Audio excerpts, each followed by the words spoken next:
wonders if anyone has a stomach for the same kind of economic war against them. I want you to hold there, KT, because I want to bring Stephen in.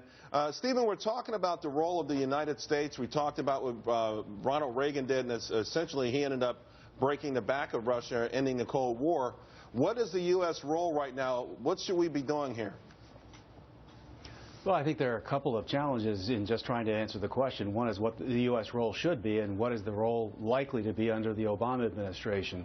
Under normal circumstances, you would think that there would be an emergency meeting in NATO. You would have a lot of work between the United States and European allies to figure out how to respond to this, because no matter who pulled the trigger and no matter what the proximate cause was, you have sovereign territory of Ukraine having been compromised, and when you have military ordnance being used to take down civilian targets, you basically have a war going on, and you have to find a way to clear those capabilities out of that area. I think that they need to first be looking at how to enable the Ukrainians and Europeans to do this, not with the U.S.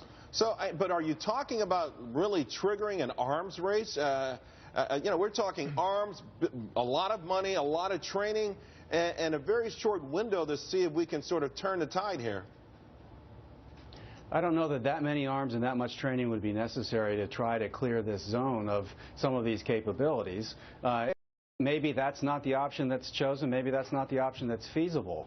But you have those capabilities that have flooded that zone from Russia over not an extensive period of time.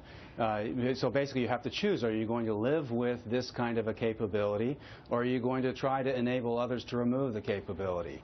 Under the current environment, I think the Obama administration is unlikely to pursue that path. But I think that's what the United States should be looking at, how to help the Europeans take care of Europeans. All right, Stephen, stay right there, because, David, I want to bring you in with the pilot's perspective, also the combination of a market perspective as well. Well, it's obviously a very... Stephen, you have so much experience in this area. You just heard what KT Cole had to say. Let's discuss that a little further from your point of view.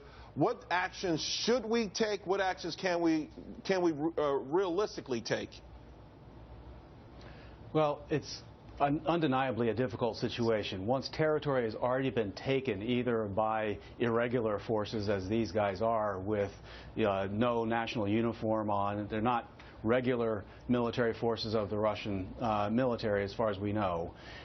You have a situation where we're trying to recover territory, if that is indeed the objective. So you have to choose. Are we going to accept the boundaries where they are and the risks involved? This happens to even be within Ukrainian territory that hasn't been ceded to the Russians yet. But, Stephen, I want to jump in here. Or and are we going to try ask, to contain the conflict? Stephen, you keep saying we. Is we America alone? Is we America and its European allies? Because there seems to be no stomach, and of course that mostly is because of economics and the amount of oil that natural gas that Europe relies on Russia for. But is it deeper than that? And can we go alone? Does America have what it takes to go in there and rectify the situation all by themselves? Well, I think that would be an extreme option for the United States to go in alone. It's not one I would foresee. It's not one I would recommend. But I guess when I'm loosely using the term we, it's those who are outside of this conflict, who have not been involved in trying to force a solution on the ground so far. We have basically a number of European allies who have abilities to try to make a difference on the ground.